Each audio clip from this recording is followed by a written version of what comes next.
चलो hello guys, आज हम लोग पढ़ेंगे काइनेटिक थ्योरी ऑफ गैस का topics deduction of gases law from kinetic theory of gas. तो काइनेटिक थ्योरी ऑफ गैस के माध्यम से हम सारे गैसेस लॉ जो हमारे काइनेटिक थ्योरी ऑफ गैस में पढ़ना है, जैसे बॉयल्स लॉ हो गया, चार्ल्स लॉ हो गया, गे-लुसाक लॉ हो गया, एवोगाड्रो लॉ हो गया, और इस तरह से जितने भी लॉ है उसको वन वन करके हम लोग पढ़ेंगे।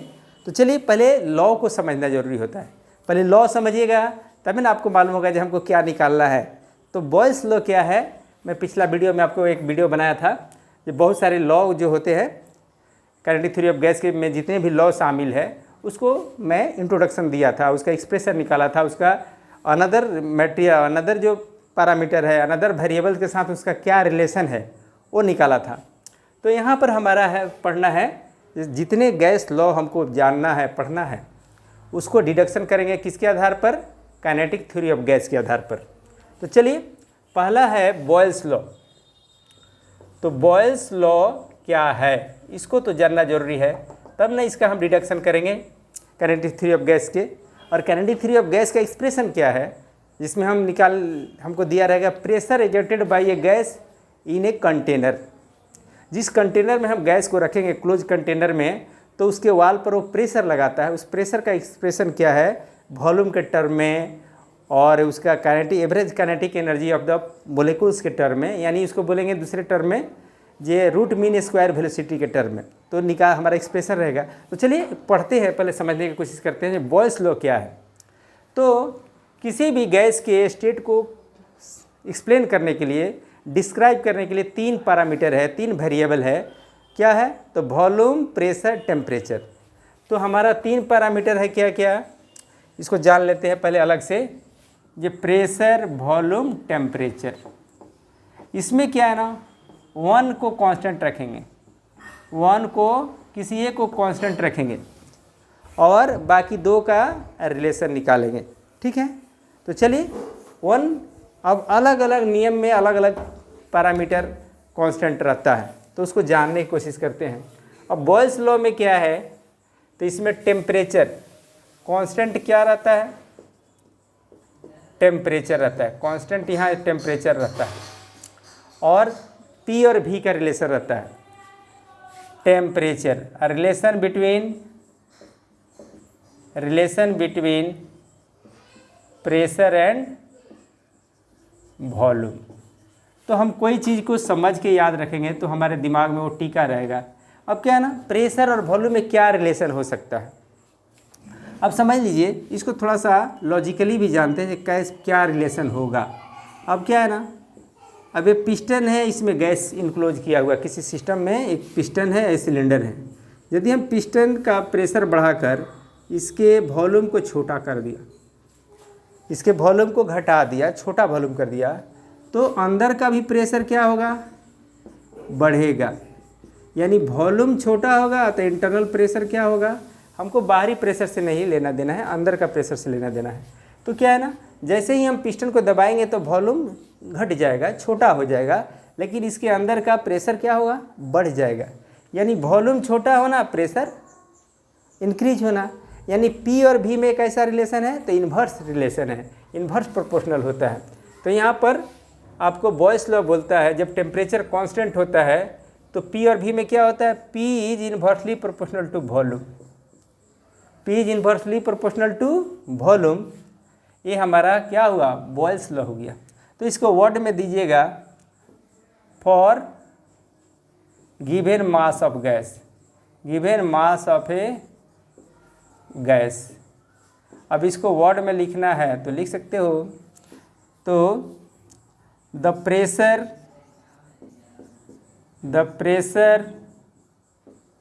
exerted by a gas is inversely क्या है, प्रोपोर्शनल टू मास। अब हम एक ठो लिख देता हूँ, बाकी गैस नियम में उतना लिखेगा नहीं, क्योंकि हम पहले लिख चुके हैं, पढ़ चुके हैं। The pressure exerted by a gas is inversely proportional to its volume for given mass of a gas, for given mass of a gas at constant temperature, at constant temperature। जब टेम्परेचर कांस्टेंट हो तो किसी भी दिए हुए मास, gas के मास का जो प्रेशर और वॉल्यूम में क्या रिलेशन होगा, तो pressure is inversely proportional to volume. ये हो गया हमारा बॉयल्स लॉ। अब इसका हम कैसे प्रूव करेंगे आपको काइनेटिक थ्योरी ऑफ गैसेस से। तो काइनेटिक थ्योरी ऑफ गैस हमारे पास क्या है उसको देखते हैं। इसको मिटा देता हूँ। काइनेटिक थ्योरी है P V equal to 1/3 mv/ms का square. Kinetic theory of gas हमको क्या देता है, kinetic theory of gas KGT, kinetic theory of gas ऐसे लिख देता हूँ KTG। Kinetic theory of gas क्या देता है, P V equal to 1/3 mn। m क्या है, mass of a, each mass of a gas molecule, क्योंकि सारे गैस मोलिक्यूल का मास सेम होता है, आइडेंटिकल होते हैं तो मास सेम होगा। n मोलिक्यूल्स है और ये VRMS का स्क्वायर, ये हमारा एक्सप्रेशन होता है। तो क्या है ना, अब हम VRMS क्या है, अब average kinetic energy of molecules इसको ले सकते हैं। अब क्या है हमारे पास पहले से है ये 12 mv/ms का स्क्वायर बराबर होता है आपको 3/2 kT। के क्या है, बोल्ट्जमैन कांस्टेंट है। के क्या है, तो यहाँ पर बोल्ट्जमैन कांस्टेंट है और T हमारा एब्सोल्यूट टेम्परेचर है, केल्विन में है, डिग्री सेल्सियस में नहीं। T एब्सोल्यूट टेम्परेचर है, एब्सोल्यूट टेम्परेचर आ गया। अब क्या है ना, ये रिलेशन है। m क्या है, mass of a gas molecule. VRMS क्या है, रूट मीन स्क्वायर स्पीड भी लिखिएगा। VRMS का मतलब क्या हुआ, रूट मीन स्क्वायर स्पीड, ये हो गया। अब यहाँ पर हमारे पास ए रिलेशन है, इससे हमको यहाँ पहुँचना है, ठीक है। तो यहाँ पर आप देखिएगा MVRMS की जगह पर हम क्या लिख सकते हैं, यहाँ 2 काट दिया तो ये 2 कट गया, यानी MVRMS स्क्वायर की जगह पर हम लिख सकते हैं 3 kT। इसको मिटा दें, इसको लिख सकते हैं, ये 2 कट गया तो 3 kT हो गया। अब हमारे पास 3 kT आ गया। अब हम क्या इसे प्रूव कर सकते हैं, यहाँ पर बैठाता हूँ, इसका वैल्यू क्या बैठाता हूँ इक्वेशन में। नाउ पुटिंग, तो पी भी बराबर क्या होगा, पुटिंग नहीं लिखता हूँ, डायरेक्ट लिख देता हूँ 1/3 n रहने देता हूँ, ये n को बाहर निकाल लेता हूँ, n 1/2, 1/3 भी तो रखना पड़ेगा, n 1/3, फिर क्या करूँगा 1/3 n हो गया, उसके MVRMS के स्क्वायर की जगह पर MVRMS लिख देता हूँ, MVRMS रूट मीन स्क्वायर ये लिख सकता हूँ। तो इसका वैल्यू तो हम बैठाएंगे ना, तो इसका वैल्यू बैठाएंगे तो क्या आएगा, अब देखिए क्या आता है। इसको मिटा दें, ये हमको याद रखना है, P inversely proportional to V volume. अब क्या है ना, यहाँ पर हम देखते हैं M कांस्टेंट है, यहाँ पर P हमारा बॉयल्स लॉ निकालना है ना, तो यहाँ पर देखते हैं हम क्या लिख देंगे इसको, वो MVRMS को। तो पी भी इक्वल टू लिख दूँगा n 1/3 MVRS के जगह पर लिखूँगा 3 kT, 3 कट गया, पी भी इक्वल टू हो गया n kT हो गया। अब क्या है ना, यहाँ पर हमारा क्या कांस्टेंट है, टेम्परेचर कांस्टेंट है। तो देखिएगा इस साइड में जितने टर्म इन्वॉल्व हुए हैं, n और नंबर ऑफ मोलिक्यूल्स भी कांस्टेंट, k बोल्ट्जमैन कांस्टेंट, और बॉयल्स लॉ में टेम्परेचर को कांस्टेंट रखना है तो ये भी कांस्टेंट हो गया, तो ये कांस्टेंट हो गया। तो पी भी ये क्या है, एन के एंड टी आर कांस्टेंट, तो कांस्टेंट है तो सारा चीज़ यहाँ पर कांस्टेंट हो गया। तो इसको लिखेंगे पी भी इक्वल टू कॉन्स्टेंट। पी भी इक्वल टू क्या लिख दिया, कांस्टेंट। तो P बराबर क्या होगा, कांस्टेंट बाई भी। अब हम देख रहे हैं कि क्या हुआ हमको, अब कांस्टेंट हटाएंगे तो रिलेशन आ जाएगा, ये प्रोपोर्शन का sign 1/v। This is the Boyle's law. क्या है, this is the Boyle's law. तो मैं समझता हूँ बहुत आसान है। आप क्या करेंगे ना, half M V R square को 3kT लिखेंगे, 2 काट देंगे, M V R M S का वैल्यू वहाँ पर बैठा दीजिएगा, तो आपको 2-3 लॉ आसानी से इसी फार्मूला से निकल जाएगा और बहुत ज़्यादा दिमाग लगाने की ज़रूरत नहीं पड़ेगी। तो आगे हम चलते हैं, अब चार्ल्स लॉ निकालते हैं काइनेटिक थ्योरी ऑफ गैस से। तो चलो उसका भी डेरिवेशन लगभग इसी कॉन्सेप्ट पर आधारित है। तो बॉयल्स लॉ में क्या कांस्टेंट था, तो टेम्परेचर कांस्टेंट था। अब चार्ल्स लॉ में हमारा क्या कांस्टेंट रहेगा, तो इसमें हमारा प्रेशर कांस्टेंट रहेगा। और आगे पढ़ेंगे गे-लुसाक लॉ, हाँ गे-लुसाक लॉ को प्रेशर लॉ भी कहते हैं, चाहे चार्ल्स प्रेशर लॉ, क्या कि चार्ल्स लॉ से बहुत मिलता है, मिलता जुलता है, इसलिए इसको चार्ल्स प्रेशर लॉ भी कहा जाता है। तो चलिए कैसे कहा जाता है, क्यों कहा जाता है, उसको हम यहाँ पर आपको आसानी से समझाने की कोशिश करेंगे। अब क्या है ना, चार्ल्स लॉ में क्या है, चार्ल्स लॉ में देखिए क्या है, 3 वेरिएबल तो है आपके पास, P V T, pressure, volume, temperature. तो इस चार्ल्स लॉ में क्या कांस्टेंट रहेगा, प्रेशर कांस्टेंट रहेगा। और हमको रिलेशन किस में आएगा, रिलेशन कांस्टेंट, रिलेशन बिटवीन, इसको कांस्टेंट रहते हुए रिलेशन निकालना है बिटवीन V एंड T, ये निकालना है।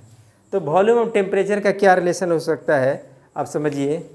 टेम्परेचर बढ़ाते हैं तो गैस हाईली स्पीड के साथ मूव करने लगता है, काइनेटिक एनर्जी बढ़ जाता है गैस का, और काइनेटिक एनर्जी बढ़ता है तो अपने वाल को ज़्यादा फोर्स लगाता है, ज़्यादा फ्रीक्वेंटली टकराता है, और जिसके चलते उसका प्रेशर क्या हो जाता है, बढ़ जाता है।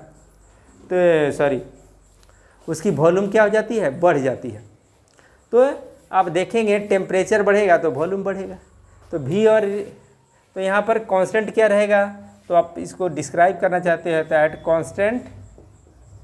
कांस्टेंट प्रेशर क्या होगा, volume of a gas, volume of a given mass of a gas, mass को कांस्टेंट रखेंगे, given mass of a gas क्या होगा, is directly proportional to, is directly proportional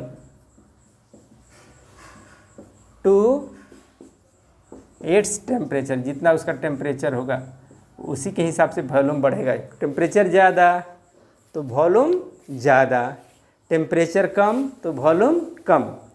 Charles law में ये भी बताया गया है, यदि हम किसी सबस्टांस का टेम्परेचर को -273.15 से घटा देते हैं तो उसका वॉल्यूम क्या हो जाएगा, निगेटिव हो जाएगा, जो पॉसिबल नहीं है।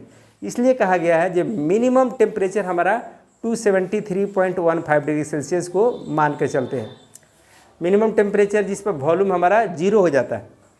तो चलिए, ये तो अब यहाँ पर हमारा क्या ज़रूरत है, at constant pressure volume of a given mass of a gas is directly proportional to its temperature. यानी हमको प्रूव करना है V directly proportional to T। V क्या है, वॉल्यूम है, T क्या है, टेम्परेचर है। तो इस चीज़ को हमको प्रूव करना है किसे, काइनेटिक थ्योरी ऑफ गैस से।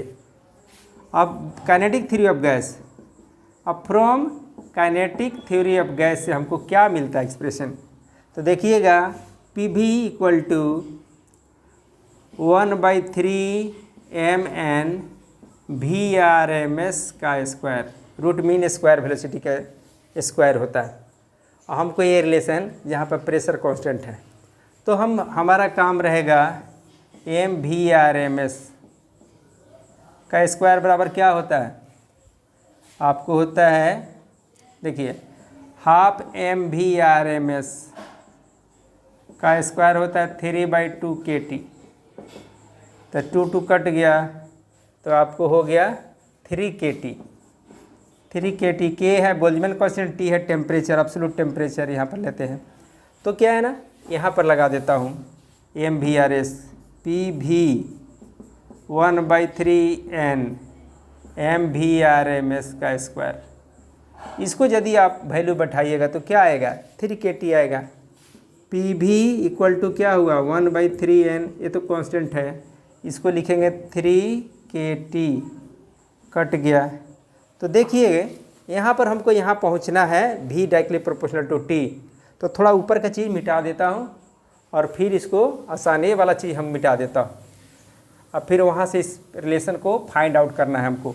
तो कैसे करेंगे, इस बात को हमको ध्यान से देखना है। तो चलिए, अब हमारे पास क्या मिला, PV equal to 1 NKT, PV equal to निकला NKT। तो हमको यहाँ पर क्या कांस्टेंट है, प्रेशर कांस्टेंट है। तो V बराबर क्या निकला, NKT/V। तो देखिए क्या है, N भी कांस्टेंट होता है, K बोल्ट्जमैन कांस्टेंट भी हमारा कांस्टेंट है। अब वॉल्यूम को कांस्टेंट रखना है इस नियम में, चॉस लॉ में क्या है, वॉल्यूम को कांस्टेंट रखना है। तो हियर लिखिए N, K and V are constant. जब एक कांस्टेंट है, क्या कि N के तो कांस्टेंट होता ही है, अब वॉल्यूम हमारा इस चॉस लॉ में कांस्टेंट रखना है, तो ये सारे चीज़ कांस्टेंट हो गया। तो V और T का क्या हो गया, डायरेक्टली प्रोपोर्शनल टू आ गया। तो ये है चॉस लॉ, क्या हो गया, चॉस लॉ का स्टेटमेंट हमारा यही कहता है। ठीक है, अब हम चलेंगे प्रेशर लॉ। अब हम पढ़ेंगे प्रेशर लॉ या चार्ल्स प्रेशर लॉ या गे-लुसाक लॉ। तो 3 नामों से जाना जाता है। तो एग्जाम में यदि क्वेश्चन पूछे तो तीनों बातों को ध्यान रखिएगा, pressure law, Charles pressure law या गे-लुसाक लॉ, जिसमें pressure directly proportional to temperature होगा। अब चलिए इसको मिटाता हूँ और उसको गे-लुसाक लॉ की बात करते हैं, प्रेशर लॉ की बात करते हैं। तो हमारे पास क्या रिलेशन है, अब यहाँ पर देखिए गे-लुसाक लॉ क्या है। तो 3 हमारा वेरिएबल है इस गैस को काइनेटिक थ्योरी ऑफ गैस में, प्रेशर, वॉल्यूम, टेम्परेचर। तो गे-लुसाक लॉ में क्या लिख रखना है, तो यहाँ पर वॉल्यूम को कांस्टेंट रखना है। तो वॉल्यूम कांस्टेंट रखेंगे तो हमारा रिलेशन कौन सी में आएगा, यहाँ पर V कांस्टेंट रखना है। तो हमको रिलेशन निकलना है P एंड T, रिलेशन ये होगा बिटवीन प्रेशर एंड टेम्परेचर। ये बात को हमको ध्यान में रखना होगा, तो हम बात को आगे बढ़ा सकते हैं। अब क्या है ना, प्रेशर और टेम्परेचर डायरेक्टली प्रोपोर्शनल होता है, क्योंकि किसी भी लिक्विड के अंदर, अब आइस के पीस को हम दबाइए तो उसमें प्रेशर बढ़ेगा तो टेम्परेचर बढ़ेगा, और इस तरह से आइस ज़मीन के अपने बॉटम से पिघलना शुरू होता है, ऊपर से नहीं पिघलता, जड़ से ज़्यादा पिघलता है, क्योंकि वहाँ पर प्रेशर उसका ज़्यादा रहता है। तो प्रेशर और टेम्परेचर में ज़्यादा रिलेशन है, प्रेशर बढ़ेगा तो टेम्परेचर बढ़ेगा, प्रेशर घटेगा तो टेम्परेचर घटेगा। इसलिए हम यहाँ पर गे-लुसाक लॉ में हमारा भी कांस्टेंट है, तो क्या लिखिएगा, एट कांस्टेंट वॉल्यूम, और एट कांस्टेंट वॉल्यूम क्या होगा, pressure at constant volume for given mass of a gas. ये तो बात हर जगह लिख रहेगा, for a given mass of a gas, mass of a gas क्या होगा, pressure is directly proportional to temperature, directly proportional to temperature. ये है टेम्परेचर, यानी P directly proportional to T, ये हमको रिलेशन निकालना है किससे, काइनेटिक थ्योरी ऑफ गैस से। अब काइनेटिक थ्योरी ऑफ गैस का हम बॉयल्स लॉ निकाला, चार्ल्स लॉ निकाला, इसको भी सेम मेथड से निकालेंगे। इसमें भी ज़्यादा कुछ लगाना नहीं है, ज़्यादा दिमाग को खटाना नहीं है, बहुत आसान चीज़ है। अब क्या है ना, क्योंकि हमारा तीनों चीज़ एक ही प्रोसेस से निकलते जा रहा है। अब चलिए हम वही लिखेंगे, पी भी इक्वल टू क्या होगा, पी भी इक्वल टू हो जाएगा आपको, पी भी इक्वल टू होता है 1/3, पी भी इक्वल टू 1/3 mn VRMS का स्क्वायर। ये हमारे पास फार्मूला है। अब इसमें हमेशा मैं प्रूव करना चाहता हूँ 1/m VRMS का स्क्वायर बराबर क्या होता है, 3/2 kT। तो यह 2 काट दिया तो 2 कट गया, तो m VRMS का स्क्वायर क्या हुआ, 3 kT हो गया। अब यहाँ पर m VRMS का जगह बैठा देता हूँ, पी भी, देखिए इसका वैल्यू n को यहाँ भी तो लिख सकता हूँ nm, यानी इसका वैल्यू हम बैठा देते हैं तो क्या आता है 1/3 3 kT कट गया, और क्या छूट गया, n छूटा हुआ, n छूटा हुआ। अब यहाँ पर हमको कांस्टेंट क्या रखना है, वॉल्यूम को कांस्टेंट रखना है, वॉल्यूम को कांस्टेंट रखना है। तो v को उधर भी लेके चल जाता हूँ, p बराबर क्या होगा, KTN/v, तो n पहले ला देता हूँ। तो देखिएगा NKTV, इस v क्या है, कांस्टेंट है, क्योंकि आपको गेल-लुसाक लॉ में v को कांस्टेंट रखना है। तो v कांस्टेंट है, n k तो कांस्टेंट होता ही है, n और k क्या है, वो भी कांस्टेंट है। तो कांस्टेंट है तो हमारा रिलेशन क्या आ गया, P directly proportional to temperature, तो ये हो गया गेल-लुसाक लॉ। तो अब चलिए अब हम एवोगाड्रो लॉ निकालेंगे। तो एवोगाड्रो लॉ क्या है पहले जानेंगे, और उसके बाद काइनेटिक थ्योरी ऑफ गैस को लेकर चलेंगे और उसको प्रूफ करने की कोशिश करेंगे। तो चलिए इसको मिटा देता हूँ। एवोगाड्रो लॉ क्या है, आप पढ़े होंगे, क्लास 9 से ही है केमिस्ट्री में। तो एवोगाड्रो लॉ क्या है, एक निश्चित संख्या है मोलेकुल्स की, एटम की, और उसके साथ एक रिलेशन है। यदि हम किसी गैस की, किसी भी गैस की, 2 गैस लें या अन्य गैस लें, इक्वल वॉल्यूम रखें, इक्वल टेम्परेचर रखें, यानी PVT, यानी तीनों चीज़ समान रखें, तो इक्वल वॉल्यूम में नंबर ऑफ गैस मोलेकुल्स क्या होगा, सेम होगा। तो जितने हमारा गैसेस के वेरिएबल है उस सबको कांस्टेंट रखें। तो ये बताता है, अब इसको समझते हैं, इसको मिटा दें तो आपको समझा देते हैं बढ़िया से।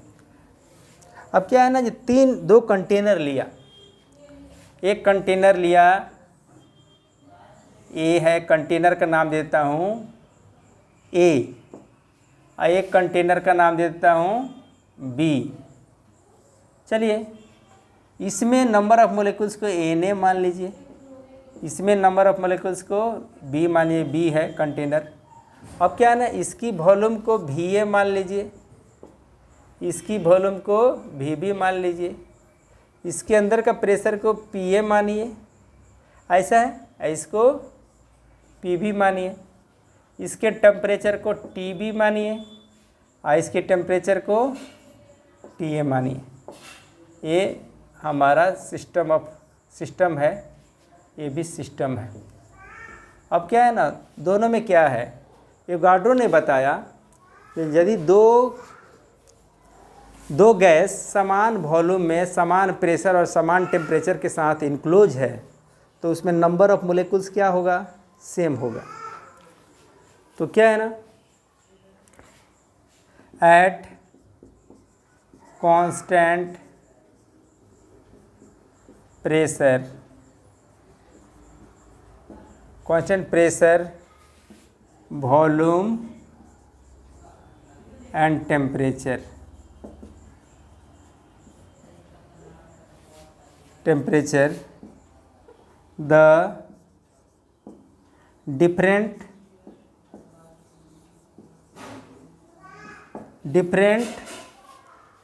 gases at constant pressure, volume and temperature, the different gases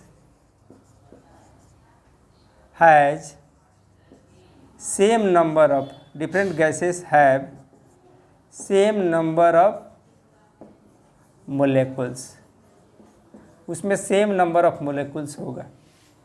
इस बात को हमको प्रूव करना है, तो मैंने लिख दिया ये दो कंटेनर है ए और बी। अब इसके साथ हम काइनेटिक थ्योरी ऑफ गैस को लगाता हूँ। तो चलिए अब इसको यूज करता हूँ और इसको प्रूव करने की कोशिश करता हूँ। ये दोनों में नंबर ऑफ मोलेकुल्स क्या है, तो सेम है। इसको देखते हैं और इसको तो स्टार्ट करते हैं kinetic theory of gas for ये सिलेंडर चाहे कंटेनर हो ए के लिए। तो पी भी इक्वल टू क्या होगा, N1 हो गया और यहाँ पर M होगा VRMS का स्क्वायर हो गया। मास भी कांस्टेंट है। अब क्या है ना, यहाँ पर क्या है, ये हो गया एक और एक हो गया ये दूसरा। देखते हैं पी भी इक्वल टू क्या होगा, 1/3 ना होता है, 3 N2M VRMS का स्क्वायर यहाँ पर लिखूँगा। चलिए ये 1 के लिए है, ए वाला के लिए 1 लिख दिया और बी वाला के लिए मैं 2 लिख दिया। तो यहाँ पर मास सेम नहीं है, सॉरी मास मैंने बोल दिया सेम है, सेम नहीं है। अब क्या है ना, पी भी इक्वल टू 1/3 M1 ये V1, ये सब 1 किसके लिए लगाया हूँ, ये कंटेनर 1 के लिए लगाया हूँ। ये किसके लगाया हूँ, ये कंटेनर 2 के लिए लगाया हूँ। ये 2 के लिए, ये हमारा फार्मूला हो गया। यहाँ 2 होगा, यहाँ 2 होगा। तो चलिए अब 1 और 2 को हम देखते हैं जो इसमें क्या क्या चीज़ सेम है। इसमें देखते हैं पी भी सेम है, ठीक है, और क्या है, टेम्परेचर भी सेम है। तो ये हमारा VRMS क्या होगा, सेम होगा। अब क्या है, तो VRMS VR at constant temperature. अब क्या है ना, कांस्टेंट टेम्परेचर पर क्या होता है, अब इसको मिटा देता हूँ। और टेम्परेचर कांस्टेंट है तो काइनेटिक एनर्जी क्या होगा, सेम होगा। तो यहाँ पर एट कांस्टेंट टेम्परेचर तो हमको मिलेगा 1/2 M1 V1 RMS का स्क्वायर बराबर 1/2। ये दोनों का kinetic energy of every molecules, average kinetic energy of a molecules दोनों में इक्वल होगा, क्योंकि यहाँ पर हमारा टेम्परेचर क्या है, कांस्टेंट है। तो यहाँ पर M2 V2 M2 V2 RMS का स्क्वायर कांस्टेंट है। इसको कांस्टेंट मान लेता हूँ, कांस्टेंट। अब यहाँ पर हमारा क्या कांस्टेंट है, यहाँ पर देखता हूँ ये दोनों में क्या रिलेशन आता है। और P and V are also constant, ठीक है। तो यदि हम P भी कांस्टेंट है, यहाँ पर ये क्या प्रूव कर दिया। अब इसको थोड़ा सा सजा लेते हैं, ये हाफ MVRMS आ जाए। तो मैं कैसे इसको हटाता हूँ, इसको लिख देता हूँ पी भी इक्वल टू क्या, पी भी इक्वल टू लिख दूंगा M1, इसको मैं मान लिया ये जेड है, क्या मान लिया, जेड है। तो हमारा ये 2 जब हटेगा, यहाँ से 2 हटेगा तो यहाँ पर क्या लिख देंगे, तो अभी बराबर रहेगा, तो इसको जेड मान लिया। तो हम क्या करेंगे, अब देखिए from equation 1 and 2, from equation and 2 1/3 N1 M1 आए V1 RMS का स्क्वायर, इसको यहाँ पर क्या लिखता हूँ 1/3 N2 M2, तो 1/3 रहने देता हूँ, ठीक है, N2 M2 V2 RMS का स्क्वायर। इसमें क्या हमारा चीज़ है, m1 और m2 VRMS² का वैल्यू हमारा क्या सेम है, यहाँ पर ये PV के वैल्यू के बराबर है। अब इसको कैसे निकालते हैं यहाँ पर देखिए। अब क्या है ना, अब A कांस्टेंट है और इसमें क्या लिख सकता हूँ, इसको Z लिख सकता हूँ। तो PV इक्वल टू हम यहाँ पर लिखूँगा 1/3 N1 Z, यहाँ पर 1/3 N2 Z।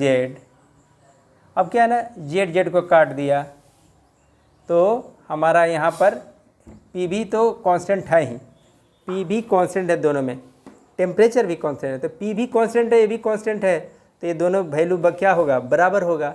तो बराबर कर दिया, Z को काट दिया, 3 को काट दिया, तो N1 बराबर क्या आ गया, N2। कहने का मतलब हुआ जो दो कंटेनर में equal volume, equal pressure, equal temperature में रखा जाए तो उसमें नंबर ऑफ मोलिकुल्स क्या होगा, सेम होगा। फिर से शॉर्ट में जल्दी से इसको समझने की कोशिश करते हैं, क्योंकि ये थोड़ा सा लेंदी लग रहा होगा और इसमें थोड़ा सा समझने, बॉयल्स लॉ, चॉस लॉ, गे-लुसाक लॉ की अपेक्षा इसमें थोड़ा सा टाइम टेकिंग है, थोड़ा ज़्यादा स्टेप है, इसलिए इसको मैं फिर से समझा देता हूँ। एवोगाड्रो लॉ क्या कहता है, at constant pressure, temperature and volume the number of a molecules are equal in any gas. ठीक है ना, कोई भी गैस हो, जब दो उसमें इक्वल वॉल्यूम, प्रेशर, टेम्परेचर हो तो उसमें नंबर ऑफ मोलिकुल्स क्या होंगे, सेम होगा। तो यहाँ पर ये एवोगाड्रो लॉ हो गया। तो ये दो कंटेनर लिया, जल्दी से शॉर्ट में ये लिया, इसको ब्रीफ में समझाते हैं। इसके लिए formula PV equal to 1/3 M1 N1 VRMS² हम 1 दे दिया। यहाँ पर क्या है ना, इसके लिए क्या हो गया, PV equal to 1/3 M2 N2 VRMS²। तो क्या है ना, देखिए यहाँ पर आपके पास मालूम है जो हाफ M1 V1 RMS² बराबर 1/2 M2 V2 RMS²। जब ये दो गैस की काइनेटिक में टेम्परेचर बराबर हो, दो गैसेस का टेम्परेचर बराबर हो, तो उसके average kinetic energy of each molecule क्या होगा, बराबर होगा, बराबर होगा। तो इसको मैंने क्या किया, काट दिया, इसको K लिख दिया, चाहे Z लिख दिया, क्योंकि दोनों बराबर है तो कुछ भी मान सकते हैं। अब क्या है ना, ये हमारा PV को क्या लिख सकते हैं, यहाँ पर चेंज कर दिया, N1 M1 लिख दिया। तो इसको क्या लिखूँगा, 1/3 N1, यहाँ पर Z लिख दिया, मान लीजिए। अब दूसरे गैस के लिए जाऊँगा तो वहाँ पर क्या आएगा, इसको हटाता हूँ, फिर जल्दी से समझने की कोशिश करता हूँ, दोबारा इसको समझा देता हूँ। PV ये तो कांस्टेंट है, 1/3 कांस्टेंट है, N2 M1 VR है, यहाँ पर क्या आएगा, M2 V2 RMS²। तो एक कांस्टेंट है, Z है, तो PV इक्वल टू क्या हो गया, 1/3 N2 Z। हमारा ये PV और PV कांस्टेंट है, टेम्परेचर कांस्टेंट होना है तो kinetic energy of each molecules constant हो गया, बराबर हो गया। अब प्रेशर और वॉल्यूम भी कांस्टेंट है, तो ये जब लेफ्ट साइड वाला बराबर है तो राइट साइड वाला भी तो बराबर होगा। तो 1/3 N1 Z 1/3 N2 Z। अब यहाँ पर 3 काटिए, Z काटिए, 3 काटिए, Z के, तो N1 बराबर क्या हो गया, N2 हो गया। तो ये हो गया एवोगाड्रो लॉ। तो चलो बच्चों, अब हमारे पास 2-3 लॉ छूटे हैं। अब एक ग्राहम डिफ्यूजन लॉ है और 1-2 और लॉ है, उसको नेक्स्ट वीडियो में पढ़ते हैं और इसको बढ़िया से समझने की कोशिश करते हैं। ये बहुत ही इंपॉर्टेंट होता है, जिससे हम बहुत सारा न्यूमेरिकल बनाएंगे।